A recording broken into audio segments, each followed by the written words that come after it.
everybody, Coach Jennie here, coming at you live from my living room to properly introduce myself. Now, a few moments ago I shot a video and I had a power outage in the middle of it. Yes, tech happens. We're having lots of technical difficulty here at Audacity headquarters today. But let me tell you why I'm here. So one of the things that you have heard me talk about, and first of all, let me say apologies to anybody who's hearing this twice. Well, it is what it is. One of the things that you have been seeing me talk about here lately is the Let's Get Visible Challenge. It's called the Let's Get Visible Challenge because it's fun. And the idea of it came out of the work I'm doing in the coaching program, the Get Out of Your Own Way coaching program that's happening. I know, I'm back. Hi, welcome back. So the coaching program, we've been talking a lot about really putting yourself out there, being bold, being visible in your business. And it's really an interesting situation where I am looking at different ways to encourage you to really put yourself out there every single day. And, today I thought, you know what, the best way to put yourself out there is to kind of introduce yourself to everybody. And make sure that they get to know you and they understand and they see other sides of you. And so this video is my little getting to know you. This is me properly introducing myself to you. Now, there's a whole bunch of people here who have known me for 5 years, and there's people here who've known me for 5 minutes. There are people here who have met me through different ways. You know, maybe you met me from some work I was doing outside of my business, or maybe you met me directly through a Facebook ad, or maybe you're my niece and you met me, when you were born. There's a lot of different ways that people come into my life, and not everybody really knows a whole lot about me. And so I thought I would spend a few minutes telling you a little bit about myself so you can get to know me a little bit. Hi, Michelle and Victoria. Hi, thank you for being here live. And I want this to be interactive, so ask any questions that you might have, and I'm happy to share. But basically, here's the thing. When you go out there and you start shopping around for a coach, a life coach, a business coach, whatever kind of coach you're looking for, I'm kind of all of the above, right?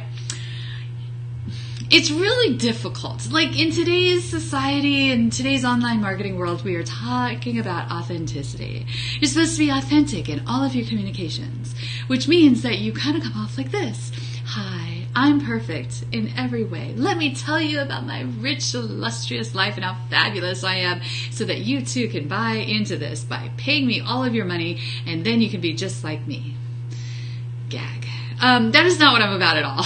In case you're wondering, it's not my jam. I'm a little different. I'm a little bit of an acquired taste. I know that about myself. I've always been that way. I'm that way both in my coaching and in my personal relationships, and I kind of love that about me.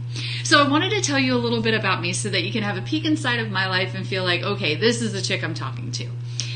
That's the other kind of weird thing about coaching is like a coaching relationship. When you meet a coach and you decide to hop on the call and get to know a coach, they're going to ask you a bunch of questions that are none of their freaking business about you. You don't really get the opportunity to connect with them, right? Because it's not about them. But for these next few minutes, if you guys will indulge me, it's going to be a little bit about me so that you guys can get to know me and I can share little bits about my story and about who I am and what makes me me. So here's a handful of things that you may be interested in.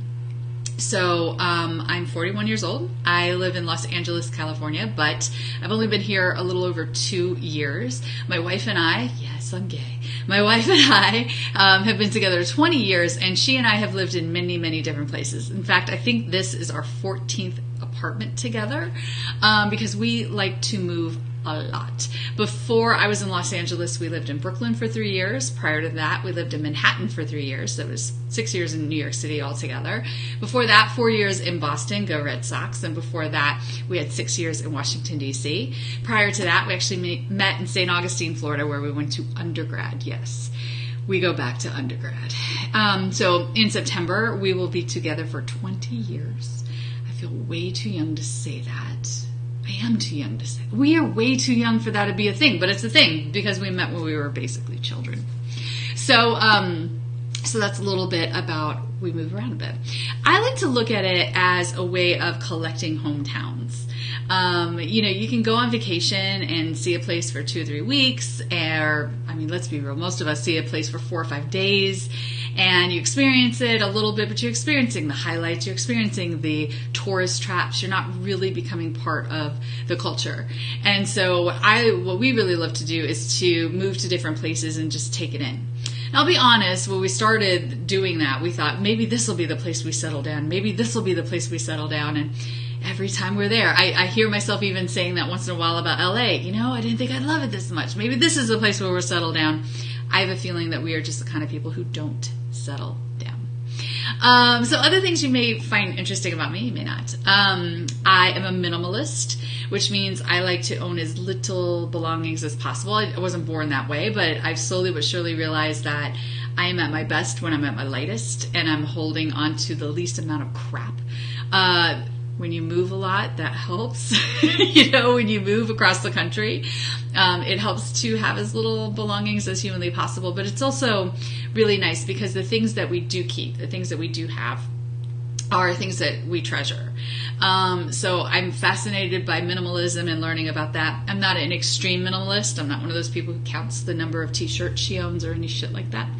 But I do enjoy minimalism, both from a personal perspective as well as an ecological one, of course, or environmental.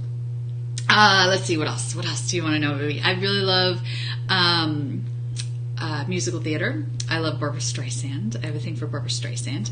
On the wall behind me, we're going to be putting up the Babs wall, the infamous Babs wall.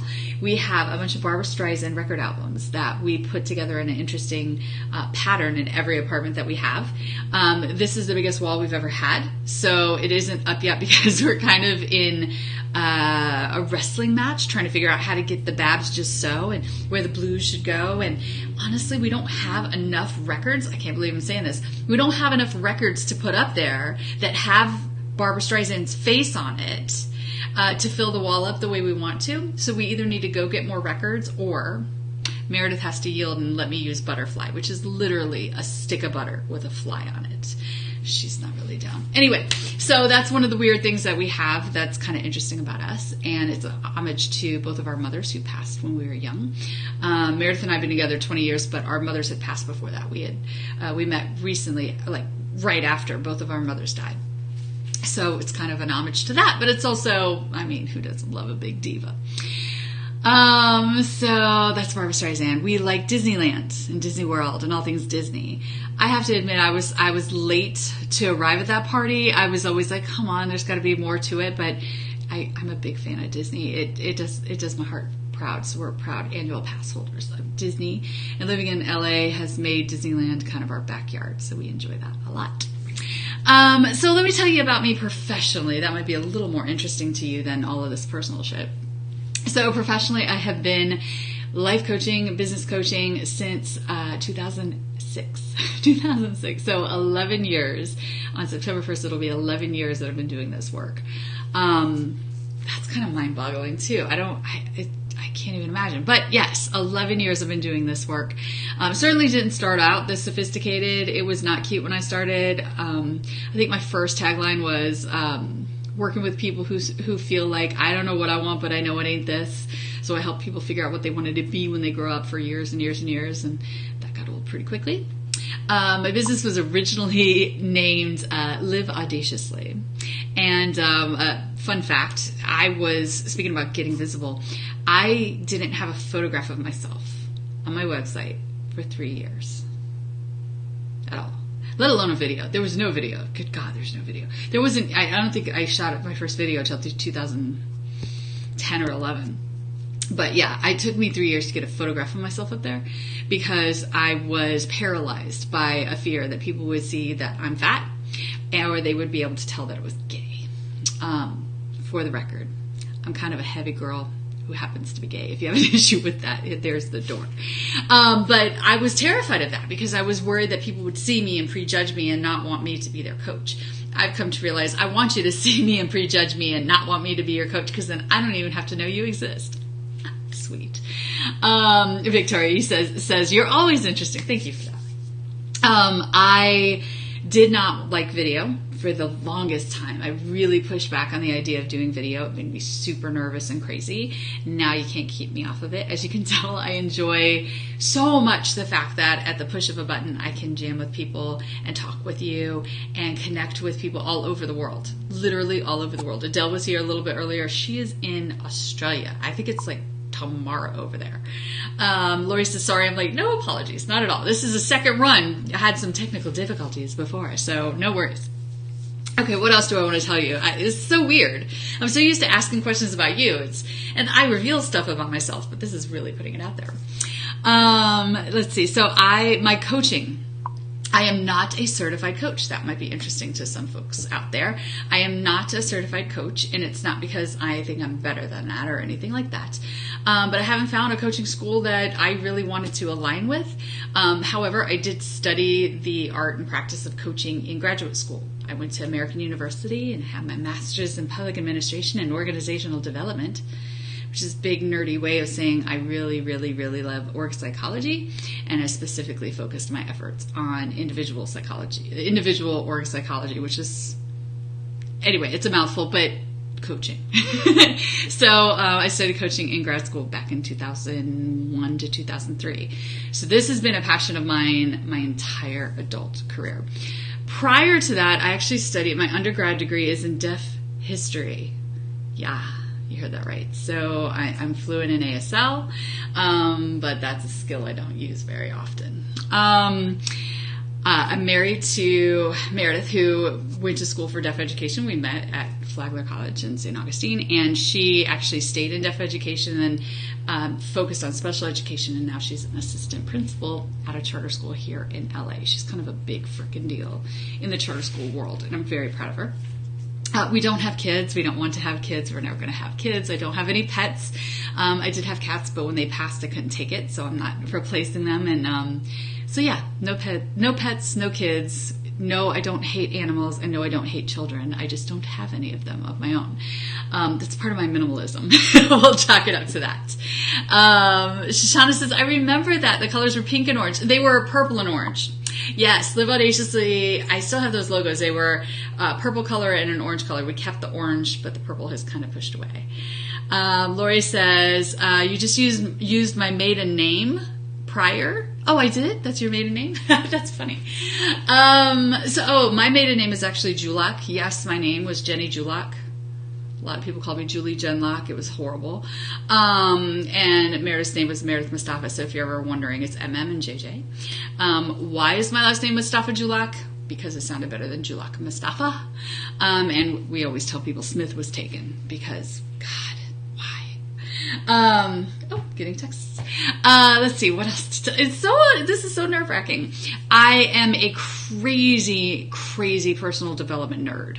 I love reading me some personal development books. And by reading them, I mean skimming through them and figuring out whether or not they're going to be really great. Only a handful have become like personal Bibles that I read or listen to again and again and again. But being a personal development nerd, I couldn't wait to be part of that world and put myself in there. So I published a book. So last September, I published Hilda. And the subtitle for that is Tackle Your Inner Naysayer, Get Out of Your Own Way, and Unleash Your Badassery. I'm very, very proud of my book. Yes, I self-published that bad boy, that beast of a book. It took me 13 months to create and write that book, to research it, write it, produce it, publish it, and put it out into the world. And then it took me a few more months to because that was the ebook and the print book, it took me even a few more months to get the audio version done. I am as a personal development nerd, I'm also a personal development snob. And so if I'm going to listen to an author's book, I want to hear it from the author. And I know there are some people that are snobs the opposite way. They don't want to hear it from the authors because the authors aren't professionals at reading their own books, which means they make mistakes. And yes, there are mistakes in Hilda. If you want to listen for the mistakes, have at it. No, I'm not going back to fix them, and no, I don't need you to point out the timestamps. Thank you very much. Part of it is me being me. Part of it is being an imperfectionist, which is another book I'm reading right now. Oh my gosh, this is so nerve-wracking. Let me tell you a little bit about my personal journey. So one of the things that I'm working on right now is really putting myself out there. I am on a mission to make Hilda a household name. So I'm working with the fabulous Regina D'Alessio. You've probably seen me tag her here and there, or you will see me if you're new to these parts. Regina is helping me take my speaking business to the next level and find speaking gigs that I otherwise probably wouldn't put myself in the running for. I'd be just terrified, including the South by Southwest thing that you see me leading right now. So I'm leading the charge of the South by Southwest team, a panel of us going to talk about Facebook Live, this tool I'm using right now. Let's see. There's a comment. Victoria says, I'm not a reader, but I'm currently reading about 10 books. I get bored easily, so it takes forever to read one. So if I can read 10 in the same amount of time, sweet. I love that. I can totally feel you. I use this new app called Blinkist. I think that's what it's called. And it lets you, they do summaries of all these different books so they can find out whether or not you care. It's really interesting. Anyway, I digress. So we are looking for speaking opportunities. So if you know of any, let me know. I'm looking primarily in the Southern California area for anything that would be a free talk, but I'm certainly open to traveling. But I would, I am looking to get paid for those talks because that pulls me out of my business and out of my home for a while. So the speaking thing is going really well, and we are putting out proposals all over the country for the next year, and it's big and it's exciting and it makes my palms sweaty, and as you can see, it gets me all giddy. But I'm so excited because we are going to make Hilda a household name. And as Regina pointed out, I don't know who came up with this quote, but Regina shared it with me, is this idea of hustle until you don't have to introduce yourself anymore. So I love that. That's what I'm working on. I am putting this out there and making Hilda such a big deal that I won't have to introduce myself anymore. So that makes me really excited. In addition to that, one of the things I have been hinting at and wanting to do for a year is to go on a book tour. And it is something, I just have this dream about it. And I know typically a book tour idea is something you do as you launch your book. I didn't write Hilda to be a book that launches and then has like a 3-month shelf life. I wrote Hilda to be at least the next 5 years on my thought leadership platform. So I'm still on a mission to make that book tour happen. And I'm actually meeting with Regina next week to kind of map out my dream for it. And then she can bring it into reality, which is really exciting for 2018. So stay tuned to that. Oh my gosh, there's so much to tell you. On a personal front, I'm also, part of the wanting to get Hilda out there and have these speaking engagements is also to execute a media campaign and a media strategy so that I can take Hilda with me to media places. My dream is to be on Ellen. I want to dance with Ellen and introduce her to Hilda. That's the dream. But I am also looking for all kinds of opportunities to be on local TV and radio shows and live streams and podcasts and all those different kinds of things. So if you know of any, let me know. But all of those things are going to culminate in making Hilda a bigger deal. I have to do my part. And my part is blogging. So you'll see me blogging a lot more on Huffington Post and Medium and getting the word out there. I'm working on that. So there's a lot of really exciting topics coming up. And just here, let me give you a spoiler alert. Let me grab my little notebook. I'm also obsessed with Erin Condren. I'm just saying. Her, if you don't know who she is, she makes these pretty little notebooks that you can personalize. So I'm working on a few different articles just to give you an idea. So I posted last week, dropped the crutch, why motivation is the worst strategy imaginable. I'm writing a post right now that's called I'm Kind of Glad My Mom and Dad Are Dead, which is going to, as you can imagine, be a pretty vulnerable big post. I'm writing something called The Struggle Is Not Real, So Stop Lying to Yourself. How to muster far more courage than you think you have, the when, why, and how to write your own permission slips, and you surely didn't come this far to only come this far. So lots of really exciting articles that are in the works. Similar to how Victoria reads, I write that way. So I have all these different, oh my gosh, you see the inside of my head and the inside of my Trello boards. It's all these different ideas everywhere. So that's very exciting. The last thing is, I was always terrified that people would see what I look like and think that I'm less of a coach than I am. The one area of my life that I haven't conquered is the physical area of my life and taking care of my health and my fitness and getting that part on point. So I am working my tail off on that. And I'm really excited to be sharing more and more about that. So stay tuned. There's going to be a lot of information about that. But I'm really sick and tired of hiding behind pasta and pizza and bad choices. So I'm going to stop sabotaging myself in that area. I'm going to be very public about it because I think, as I said before, so many coaches put themselves out there and say they're being authentic, but they're not. I mean, it's copywritten. It's all this, look at me, I'm in a bikini floating around my fabulous home, and I'm so rich and I'm so famous, I'm so awesome. You could be like me too, just send me all your money. That whole thing, that part of the coaching industry, I want to disrupt. I'm just so sick and tired of that. I don't want you to be me. I'm not looking to create a bunch of mini me's. And I'm certainly not looking to become one of your Hildas that actually is telling you what you should and shouldn't do. You're not going to get that from me. I am on a mission to make sure that you are the best possible version of who you are, and that we're turning up the volume on that and putting you out there way before you're comfortable with it. That's what I'm all about. And so my work is really about getting to the root of why you hold yourself back and why all that inner naysaying noise is so effective, and how to make it ineffective, how to make it no longer hold you back. It's deep work, it's heavy work, it's hardcore, but it's what I was put on the planet to do, in my oh so humble opinion. So there you have it. That is me in a nutshell.